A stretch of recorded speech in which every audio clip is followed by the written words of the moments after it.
Happy Friday! Welcome back to Drinking by My Shelf. It is time for Balancing the Books. So before we even start counting these, I can already tell you my TBR will have moved in the wrong direction. I have definitely not balanced these books. I have definitely not reduced my TBR. In fact, I panic grabbed a ton of books from the office while we were all going home into self-isolation because I was so worried about running out of things to read. So my TBR has definitely got bigger, and you know what? We're okay with that this month. I will not be doing any of the penalties. I will not be getting rid of books, partly because everywhere's closed that I would donate the books to anyway. So let's just be nice to each other. In other words, please be nice to me. I know my TBR's got bigger. I know I failed at the game, but I'm still going to play it anyway. One more little admin note before I get into balancing the books. Over the last 2 weeks, between Drinking by My Shelf and Book Break, I have uploaded a video every weekday, and that's not even including the videos I've been helping my dad upload for his YouTube channel. So I am giving myself a little mini break, and I won't be uploading a video on Monday. But it'll be worth the wait, because the video that goes up on Friday will be the next 24-hour readathon video that I know a lot of you have been waiting for. So I think that will make up for the lack of a Monday video. Okay, so let's get into me destroying my TBR goals. So I finished February with 37 books on my TBR. But then March happened, and the world went wild. So first, I hauled The Hidden Girls by Rebecca Whitney. This was one I got from the office. It's a thriller with an unreliable narrator. I mean, that's just a trope I cannot get enough of. So this one is about a woman who is suffering from postpartum psychosis. So she knows that she is paranoid, and she knows that she can't necessarily trust her judgment when it comes to thinking that she's heard voices. But at the same time, just because she knows she's paranoid doesn't mean that she hasn't actually heard something. So it's about her kind of battling. She's an unreliable narrator, even to herself, and it's about her trying to figure out what sinister thing might actually be happening. Sounds like it's got all the ingredients of a book that I'm going to love. Then I hauled Charlotte by Helen Moffett. So Katie Lumsden told me about this one and had a copy sent to me, which is great. This is the proof. The final cover looks like this, and this is a Pride and Prejudice retelling, but it's like after the events of Pride and Prejudice from the perspective of Charlotte Lucas, or Charlotte Collins as she is by the end of P&P. So this is the second book like this I've read recently. I read The Other Bennet Sister, which was a book I really enjoyed. That was from the perspective of Mary Bennet and covered the events of Pride and Prejudice and then beyond. This one just starts like after the events. I also just heard on Sana's Instagram, she talked about reading a book called Longbourn, which is Pride and Prejudice but from the perspective of the servants, which also sounds great. So I feel like maybe I'll just be on like a Pride and Prejudice retelling binge for the rest of my life. And by the way, I am partway through this, so that's why I was talking a bit like I know what's going on, but I haven't read it yet, so it's still technically doesn't get to come off my TBR yet. But then I did read a book from my TBR, and that was Laura Cassidy's Walk of Fame. So that was an Irish book about a girl who wants to be an actress, and she's quite troubled. She's a young woman about my age, calling myself young there. She is quite troubled and quite traumatised by certain things that have happened to her. And I found it a really uncomfortable book to read. I thought it was good, but I gave it like a 3 out of 5 just in terms of my enjoyment of it, because I did find it difficult to read. I found it upsetting. Our main character makes such strange decisions that it's just, I found it like painful reading and being like, what are you doing? Stop it. I just want to give you a hug and then just like sit you down and be like, stop that at once. So it wasn't really for me, but it was definitely a good book. Then I hauled from the library Platform 7 by Louise Doughty, and I read it. So that one comes on and off, and I'm not going to talk too much about this one yet because I read this one for the Literally Dead book club, which is run by Books on Lala, and I'm going to be the co-host for the live show for this book. So I don't want to spoil my thoughts on it here because I'll be talking loads about it with Kayla on the 12th is when that live show is going to happen. So tune in for that one. I'll just say I have a lot of feelings on it. Very mixed thoughts, so there will be a lot to talk about. And then it was literally the last day in the office, so I grabbed 2 books. If I Can't Have You by Charlotte Levin, which has been described as kind of You, as in the TV show You, meets Eleanor Oliphant. So we have a kind of Joe Goldberg main character, but not like a serial killer. She's just a little bit obsessive, and I'm really excited to read it. Everyone in the office who's read it has absolutely loved it, and they're all really excited about this book. So our main character is this woman called Constance, who just becomes obsessed with this man that she meets and finds herself on this kind of slippery slope where at first you're empathising. So it's like we've all done these slightly stalkerish behaviours of like stalking somebody on social media or even possibly setting up a fake account in order to like get onto somebody's private Instagram, or like there's these behaviours that you can see, yeah, okay, I can see how that might happen, and then it's this slippery slope into like, what the hell are you doing? And then the other one I took home is Saint X. This is another thriller. So this one is about sisters. Thrillers about sisters are my bread and butter. So this one is about a girl or a woman who, when she was a young girl, her older college-age sister went missing from the kind of luxury resort they were staying in on a Caribbean island. And then a few days later, her body was found and these two men were arrested for the murder, but then later released because there wasn't enough evidence. Then we jump forward to years later, so that younger sister is now a grown-up, and she has a random chance encounter with one of the men who was accused of her sister's murder.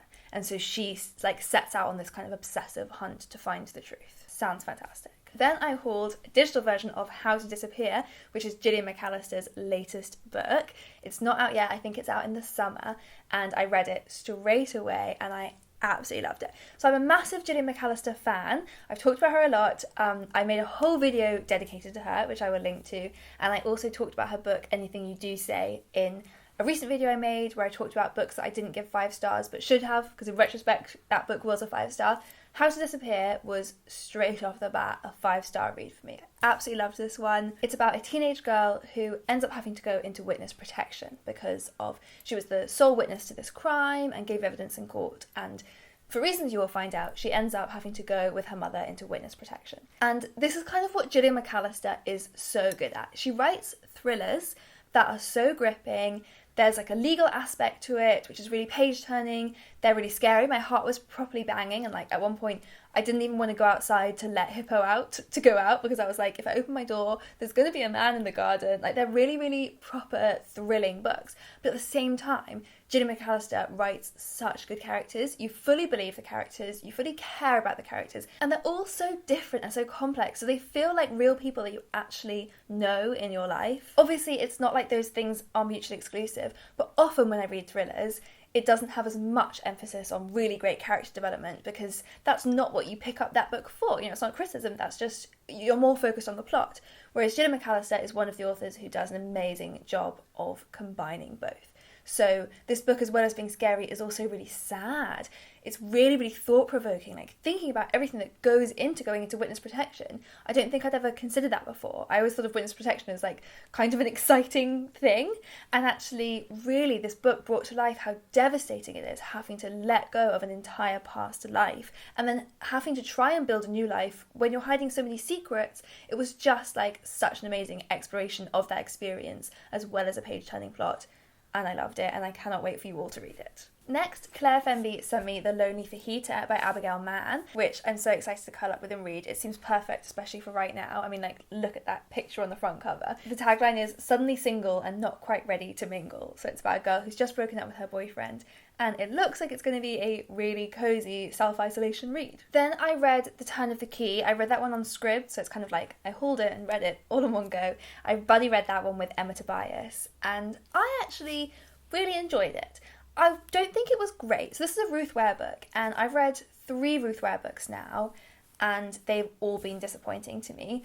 The first one I read was In a Dark, Dark Wood, which I really, really enjoyed while I was reading it, but then when I got to the end, it was just too ridiculous. Then I read The Death of Mrs. Westaway, which I just didn't really enjoy at all. I thought it was all a bit, like, obvious what was happening.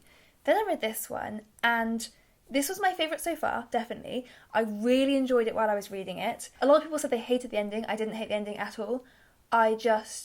It fell a tiny bit flat. I liked the twist. I didn't necessarily like the way the twist was presented. So it's kind of like, having been super invested in it, the ending just suddenly happened, and I was still caught up in my good feelings of being like, yeah, I really enjoyed that book. So this was kind of the opposite. So I said I just did that video where I talked about books that I didn't give 5 stars but should have, and sometimes my immediate feelings after a book don't necessarily reflect like how much that book's going to stick with me. This was the exact opposite. So when I first finished it, I immediately gave it a 4 stars on Goodreads because I was like, wow, that was great fun. But then even a day or two later, I was kind of looking back on it like, that book didn't really do what I thought it was going to do, and it probably isn't going to stick with me because it was this weird combination of, in some ways it wrapped everything up way too much, like way too completely, that there's nothing left for you to ponder.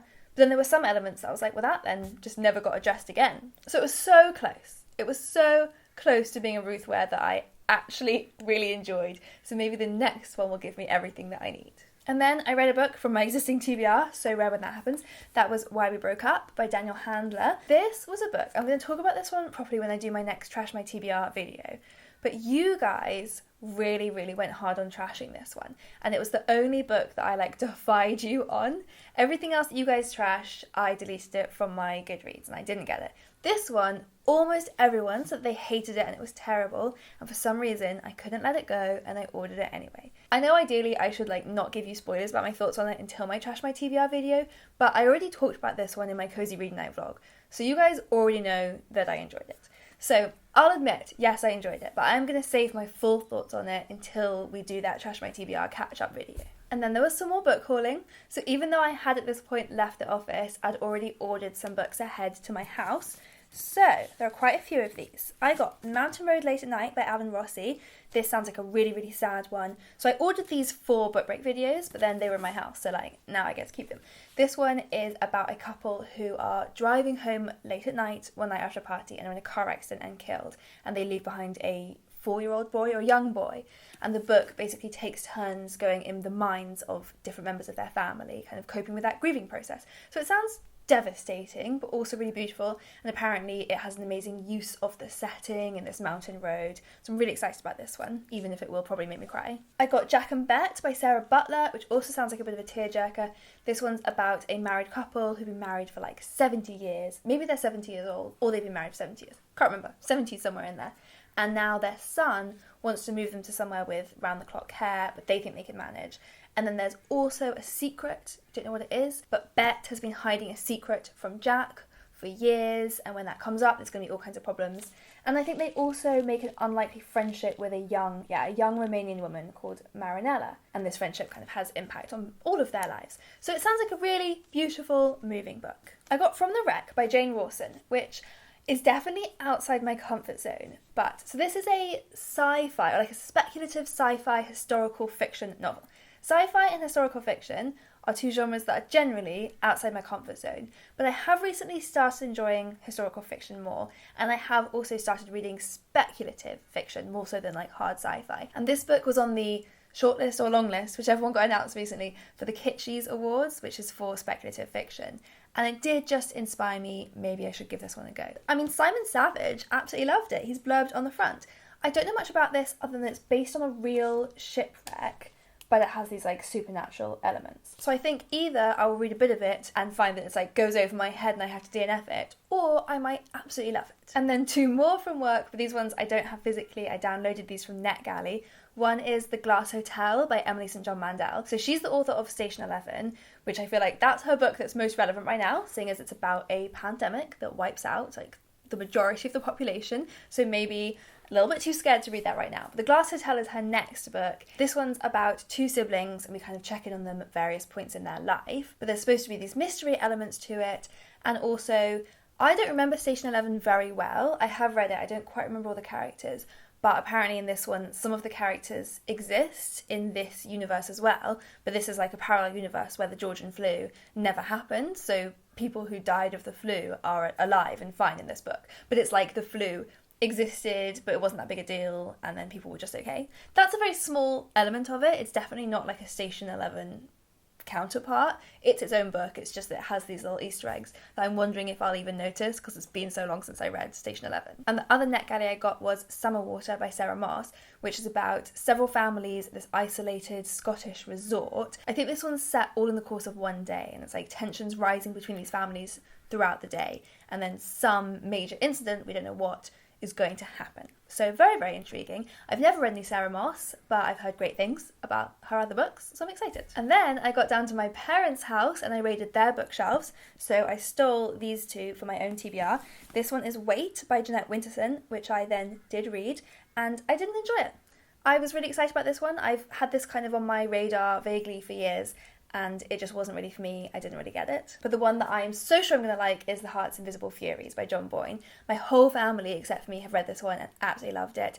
And I think everyone that I've ever seen a video where they're talking about it has also loved it. So I'm if I was going to make a 5-star predictions video right now, this would be in it. And then finally, I read a book off my TBR, which is Allegedly by Tiffany D. Jackson. So this one was great. This is about a teenage girl who, when she was a child, was accused of killing a baby. And ever since then, she's been in baby jail. Now she's in this group home, but she is now pregnant. And at the moment, the state kind of has the right to take her baby from her. So she decides it's finally the time to get a lawyer and prove her innocence. There's a lot of twists and turns. It's definitely a difficult read. Like, life for young offenders in these homes is terrible and terrifying, and there's lots of quite gross aspects to it. So it's definitely like an uncomfortable read, but I really enjoyed it. I will say it had my least favourite narrative device, which is this constant dropping of hints that there's something that everyone in the book knows that we don't know, and that like the reveal is coming later. I don't enjoy that. And I will also say that there are loads of twists and turns that became not that surprising because of how it was all written on the back, what was going to happen. So that's not the author's fault, but it was a bit of a shame that like I kind of knew where the story was going to go just because of that. But it was a really enjoyable reading experience. I gave it 4 stars. It was very moving and thought-provoking, like thinking about life for these offenders, and also there's talks about racism in it, the fact that she is a young black girl who was accused of killing a white baby, and how differently her story might have played out if it was the other way around, or if they were both white, or just if racism wasn't a factor, which unfortunately it is. So yeah, I really enjoyed that book. Even if it didn't totally blow me away as a thriller, it had a lot of elements that I really liked about it, and I'd kind of recommend it on that basis. So I believe that puts me at currently 45 books on my TBR, which is a bit of a jump up from 37, but like I said, we're just chilling. I got plenty of time in isolation. I will read them, and my goal is next month we'll be back down to 37, okay? We can do this. So click here to browse through my past Balancing the Books videos. I've actually been doing this for like 3 years now, I think, which is wild. When I first started, my goal was to get down to 10 books on my TBR by the end of that year.